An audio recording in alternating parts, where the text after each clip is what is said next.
Bonjour à tous, bienvenue pour une nouvelle vidéo.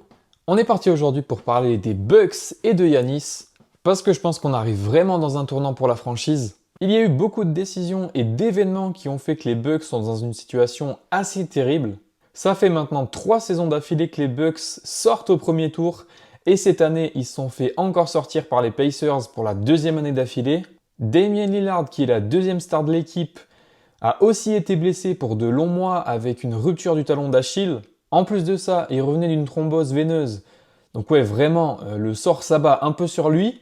Et on ne sait pas encore quand est-ce qu'il va revenir, ni comment. Il aura 35 ou 36 ans après sa blessure.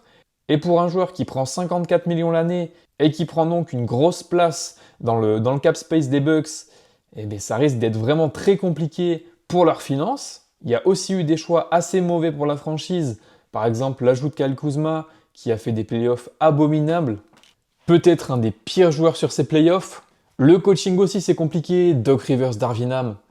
Bon, même si Giannis semble avoir des bons liens avec Doc Rivers, mais voilà, ça fait pas tout. Et on a vu vraiment des limites à son coaching. Ça fait quand même pas mal de temps qu'il y en a. Et on pourrait se dire que c'est pas si grave que ça, que les Bucks ont juste à tanker. Mais le problème est que les Bucks ne contrôlent pas leur pic avant 2031, notamment à cause des trades de Jrue Holiday et de Lillard. Et donc même s'il y a un trade de Giannis, ils ne peuvent pas se permettre d'être dans les bas-fonds de la ligue parce qu'ils n'ont pas leur destin entre leurs mains, et donc ils sont forcés à garder un minimum de compétitivité.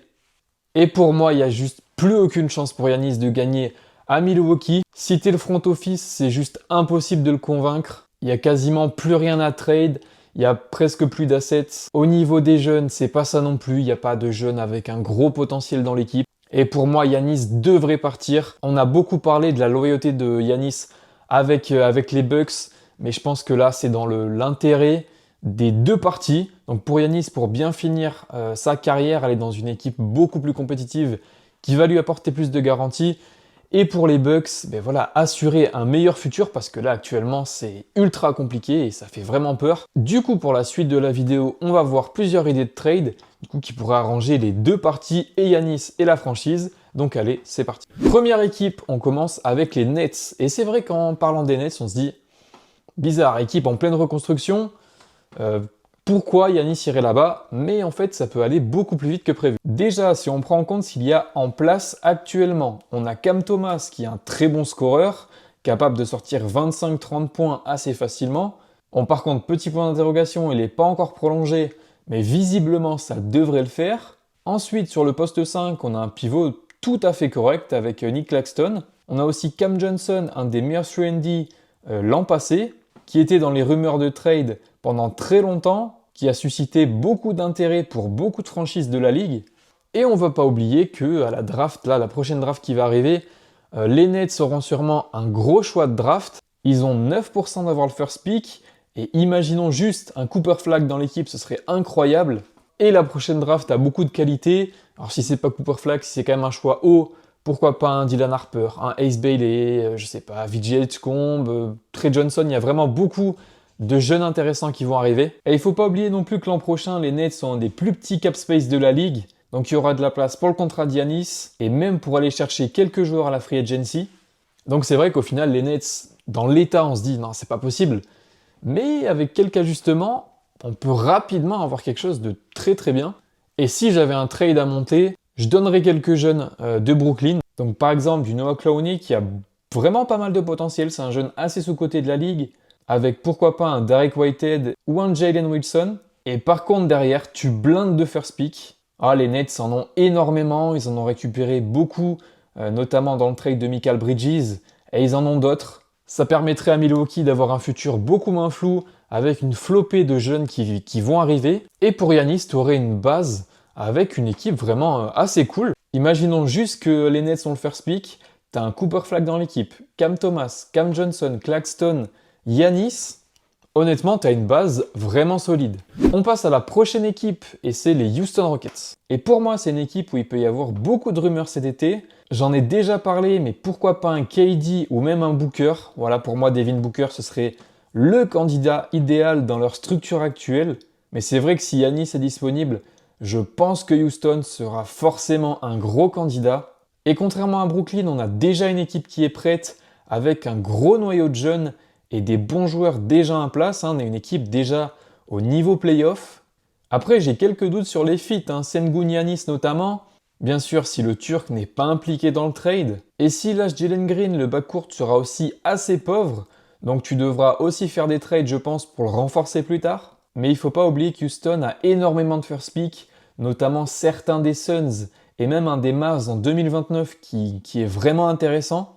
Ils ont aussi beaucoup de jeunes à envoyer, pourquoi pas du Jabari Smith, du Tarizon, du Rich Shepard. Amen Thompson aussi. Après, si j'étais GM de Houston, Amen Thompson, ça bouge pas, c'est intouchable pour moi. Et si j'avais un trade à faire, j'enverrais Jalen Green. Voilà, arrière encore jeune et prometteur, même s'il y a eu beaucoup d'irrégularités. Ensuite, j'enverrai Jabari Smith Jr. qui, pareil, à 22 ans, a encore du potentiel et il est peut-être pas assez exploité du côté de Houston. Pourquoi pas le relancer dans une nouvelle équipe? J'enverrai aussi Rich Shepard, troisième choix de la draft l'an passé, qui n'a pas fait une très belle saison. Et ça reste encore un gros potentiel et qui pourrait pourquoi pas mieux se développer dans le Wisconsin avec plus de responsabilités. Et on en parlait tout à l'heure, j'enverrai aussi 2 picks des Suns, histoire de rajouter au package. Après, avec cette équipe-là, j'aurais quand même quelques doutes, notamment dans le spacing de l'équipe. Si dans le 5, tu as Amen Thompson, Yanis, Sengun, niveau spacing, compliqué. Et si tu perds Jalen Green, ben voilà, tu as besoin aussi de renfort sur ton backcourt. Après, si Houston a plus de préférence et veut garder Jalen Green, tu peux aussi envoyer Sengun. Bon, après, est-ce que Houston a vraiment envie d'envoyer le Turc là-bas? C'est vraiment un peu la pépite de l'équipe. Pour moi, je pense que Jalen Green est plus susceptible d'être envoyé que Sengun. Mais si on reprend mon trade, tu peux tout à fait remplacer Jalen Green par Sengun. On passe à la prochaine équipe qui pourrait être intéressée. Et là, on pourrait avoir quelque chose de très très intéressant avec les Spurs. Cette saison, ils ont rajouté De'Aaron Fox pour entourer Wemby. Et on a eu un échantillon pas très long à cause de la thrombose veineuse de Wemby. Ça, c'est vrai que ça a été ultra dommage. On va espérer que ça aille mieux au plus vite. Mais si Yanis venait à être trade aux Spurs, on pourrait avoir un Big Three vraiment impressionnant. De'Aaron Fox, Wemby, Yanis. Ce serait certainement le meilleur fond de courte de la ligue. Et les Spurs, c'est aussi une équipe qui ont beaucoup d'assets. Ils ont beaucoup de picks à leur disposition et beaucoup de jeunes vraiment intéressants à rajouter dans le package. Et au niveau de mon idée de trade, alors ce serait avec Stephen Castle. Alors oui, c'est un jeune avec énormément de potentiel. Vraiment, le fit avec Wemby passe bien aussi, ça se voit. Il a récemment été Rookie of the Year et c'est pas pour rien. Mais je pense que ça fait aussi partie du prix à payer si tu veux Yanis dans ton équipe. Derrière, j'enverrai aussi le vet Harrison Barnes et Keldon Johnson. Et avec forcément des pics. Après combien, je sais pas trop, 2, 3. Mais après, est-ce que les Spurs sont vraiment prêts à se séparer de Castle? Honnêtement, j'y crois pas des masses. Surtout connaissant l'historique de la franchise. Les moves qui basculent toute la franchise sont vraiment très très rares à San Antonio. Mais après tout, pour Yanis, on sait jamais. Dernière équipe que je vais évoquer, et c'est le Thunder. Et pour Oklahoma, si on parle de possibilités, c'est juste totalement envisageable. C'est sûrement l'équipe avec le plus d'assets de la ligue, que ce soit en nombre de picks ou de jeunes à envoyer. Et pour moi, l'élément qui va déterminer si Yanis pourrait arriver à Oklahoma, c'est vraiment le run d'OKC sur ses playoffs. S'ils vont loin jusqu'au final, ou même s'ils sont champions, honnêtement, je les vois pas tout casser. Là, il y a un groupe qui vit ultra bien, il y a un groupe qui s'entend super bien. Donc pourquoi tout casser pour Yanis? Ça serait quand même un risque. Voilà, même si c'est Yanis, ça reste un risque. Mais par contre, si leur parcours s'arrête avant, en vrai, pourquoi pas l'imaginer? Et pour le trade, alors personnellement, je ne traderai pas Jalen Williams, mais plus Chet qui est vulgairement sur le poste de Yanis.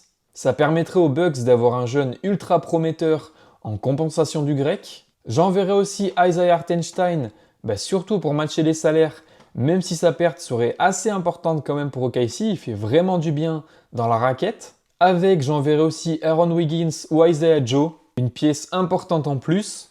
Et je pense que les Bucks seraient un petit peu plus gourmands, ils demanderaient peut-être un pick ou deux, mais honnêtement pas plus. T'envoies déjà Chet Holmgren, très grosse valeur. Isaiah Hartenstein aussi, bonne valeur encore. Pareil, Isaiah Joe ou Aaron Wiggins, c'est des super pièces dans une équipe, ça a de la valeur, donc je pense que déjà avec les 3 joueurs, tu vas pas envoyer une flopée de piques avec. Et sur le papier, ça ferait une équipe vraiment assez magnifique. SJ est sur le poste 1, on pourrait mettre pourquoi pas un Cason Wallace en 2, Lugensdort en 3, Jalen Williams en 4, Giannis en 5. Bah, c'est une idée rapide, hein, j'ai pas vraiment calculé le 5 qu'il pourrait y avoir à OKC. Mais vraiment, Giannis à OKC, ça pourrait être quelque chose d'assez fou. Et ce qui est assez dingue, c'est si Oklahoma le veut, ils peuvent clairement aller le chercher. Et ce qui est assez dingue avec le boulot de Sam Presti, c'est qu'actuellement, ils ont déjà une des meilleures équipes de la ligue. Et s'ils veulent, voilà, ils peuvent aller chercher Giannis, qui est un top 3, top 4 joueur de la ligue actuelle. Et ça, vraiment, le boulot de Sam Presti, c'est juste incroyable. Voilà, j'ai terminé mes propositions. Dites-moi, vous, où est-ce que vous voyez Giannis l'année prochaine? En tout cas, si la vidéo vous a plu, n'hésitez pas à mettre un like, un commentaire et à vous abonner. Ciao!